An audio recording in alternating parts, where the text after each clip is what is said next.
बड़ा परेशान था कौन सी प्रॉपर्टी वो खरीदे। उसने करीब 20 से 30 प्रॉपर्टी देख ली, मगर वो प्रॉपर्टी खरीदने से पहले जो उसके पास सवाल थे, उसका जवाब उसको मार्केट में कोई नहीं दे रहा था। वो बार-बार किसी प्रोजेक्ट पे जाए, प्रॉपर्टी को देखे, वहां वही बात चले कि यहां से हाईवे है, यहां से ये निकल रहा है, यहां से ये आएगा, मगर उसको किसी ने वो पॉइंट्स नहीं बताए जो उसको जानने थे कि अगर मैं इस प्रॉपर्टी को खरीद लूं आज और इस प्रॉपर्टी को मुझे बेचना हो, तो क्या बेचने के लिए आप तैयार होंगे?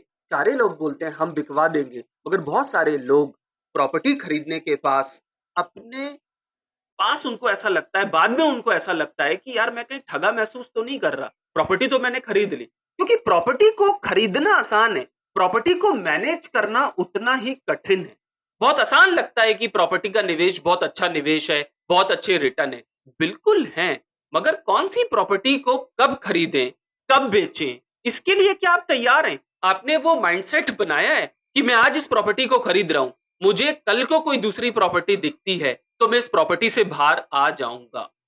एक ऐसी कहानी आज आपसे शेयर करता हूं जिसकी कीमत पिछले 6 साल से 10 लाख रुपए नहीं बढ़ी और फाइनली उस प्रॉपर्टी को उन्होंने बेचा। मगर सवाल सबसे बड़ा ये आता है कि जिस प्रॉपर्टी को अब आप ढूंढ रहे हैं, वहां पर आप बहुत ज्यादा नेगोशिएट क्यों कर रहे हैं? ये काम आपने पहले क्यों नहीं किया जब आप इस प्रॉपर्टी को बेचने का मन बना चुके थे? तो आपको उस प्रॉपर्टी को पहले से ही देख के रखना था।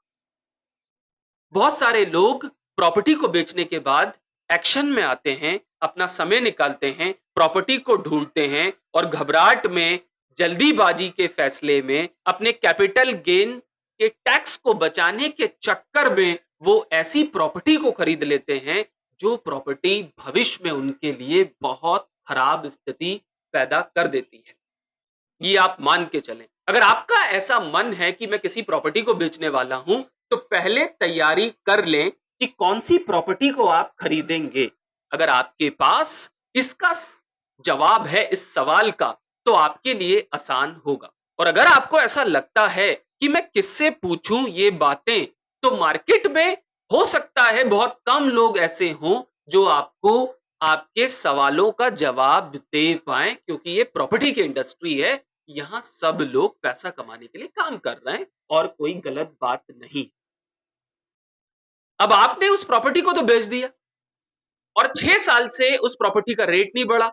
अब बेचने के बाद आप नई प्रॉपर्टी को ढूंढ रहे हैं, मगर आपके पास कोई तैयारी नहीं है, कोई पेपर वर्किंग आपने नहीं करी। तो यहाँ पे मध्यम वर्गीय परिवार बड़ा परेशान होता है और उसको एक टाइम पे ऐसा लगता है कि अब मैं क्या करूं। अब मैं आपको एक छोटा सा पॉइंट बताता हूं। पहली बात तो ये कि आपने प्रॉपर्टी की कैलकुलेशन पिछले 5 साल से करके रखी कि मैं इस प्रॉपर्टी को बेचना चाहता हूं। टेक्नोलॉजी बदल रही है, डेवलपमेंट्स चेंज हो रहे हैं, लोगों की सोच बदल रही है। आप 2-3 करोड़ की प्रॉपर्टी जो बेचने जा रहे हैं, उसमें एमिनिटीज क्या दे रहे हैं आप? लोगों को आप नए डेवलपमेंट वाले प्रोजेक्ट जहां पे swimming pool, club house, garden facing property मिल रही है उन दामों में, तो वो आपकी प्रॉपर्टी को क्यों खरीदेंगे? अगर आप इस प्रॉपर्टी से बाहर आके उस लग्जरी प्रॉपर्टी को पहले खरीदते, तो आपकी प्रॉपर्टी एक तो आसानी से बिकती भी और आपके पास आगे का चांस होता।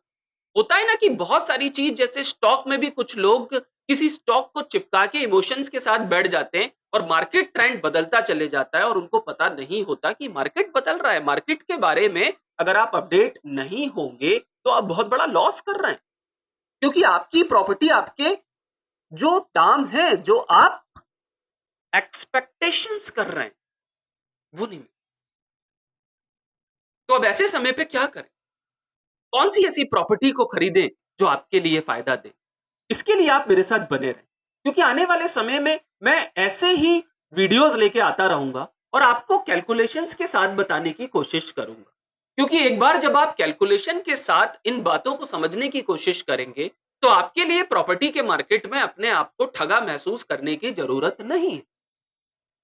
मगर आप अगर पहले प्रॉपर्टी को बेचते हैं और बाद में आपको ऐसा लगता है कि अब मैं प्रॉपर्टी को कहां खरीदूं, जैसा इस परिवार के साथ हुआ, वो आपके साथ ना हो, आपके पैसे बच जाएं, आपकी कीमती प्रॉपर्टी भी मार्केट से ना चली जाए और आपको गिल्ट महसूस ना हो कि मैंने एक बहुत बड़ी गलती कर।